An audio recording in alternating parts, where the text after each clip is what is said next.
ஒரு அழகான கிராமத்துல ராஜா கஷ்டப்படுற மக்களுக்காக ஒரு போட்டியை வச்சாரு.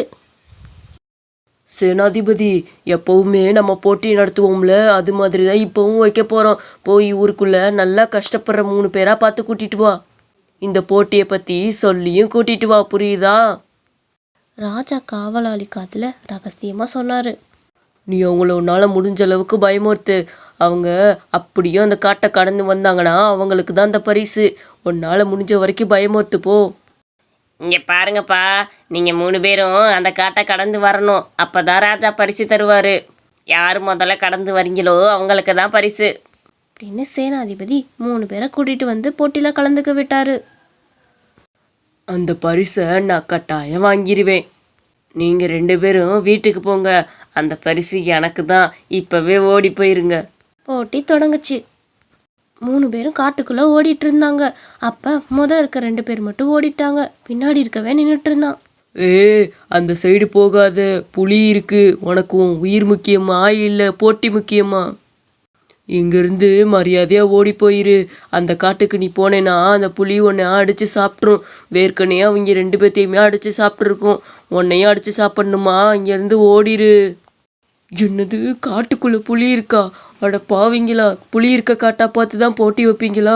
எனக்கு என் உயிர் தான் முக்கியம். பெசாட்டு திரும்பி ஓடிடலாம். இங்கே போய் நின்று மாட்டுறதுக்கு நான் எங்கள் வீட்டுக்கே ஓடிடுவேன் அப்படின்னு வேகமா அவன் வீட்டுக்கு ஓடிட்டான்.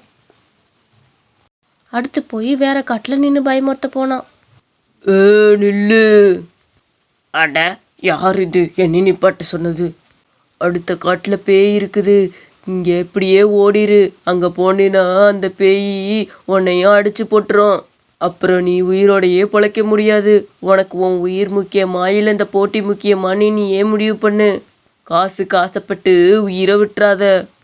என்னது, பணத்துக்கு ஆசைப்பட்டு பேய்கிட்ட மாட்டி உயிரை விடுறதா?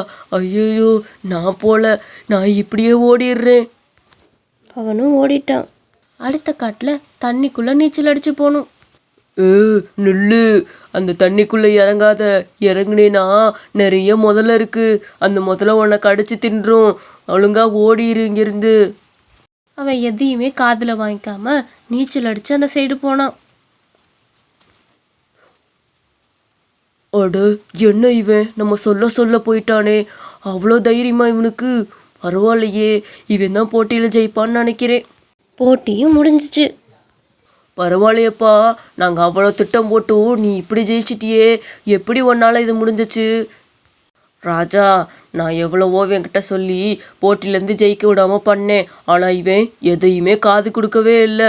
அவன் பெசாட்டு ஓடிட்டு இருந்தான். அதனால தான் ராஜா ஜெயிச்சிட்டான். எப்படி இவன் இவ்வளோ தைரியமாக இருந்தான்னு எனக்கு தெரியல. அட ராஜா, இவனுக்கு காது கேட்காது. இவன் ஒரு செவிடேன். இவனுக்கு நம்ம பேசுகிறத பார்த்தா தான் புரியும். அவனுக்கு காது கேட்காதனால தான் நீங்கள் சொல்கிற எதுவுமே காதில் விழுகலை. அட, காது கேட்காதவன்ட்ட தான் அப்படி கத்திட்டு இருந்தேனா? அச்சா, நான் பேசினதெல்லாம் வேஸ்ட்டாக போச்சு. இதுலேருந்து நீங்கள் என்ன தெரிஞ்சுக்கிட்டிங்கன்னா, வாழ்க்கையில் நம்ம முன்னேற போகும்போது நம்மளை அது இதுன்னு சொல்லி கீழே தள்ள பார்ப்பாங்க. அவங்க சொல்கிறதெல்லாம் நம்ம காதில் கேட்காம முன்னேறி போய்கிட்டே இருக்கும்.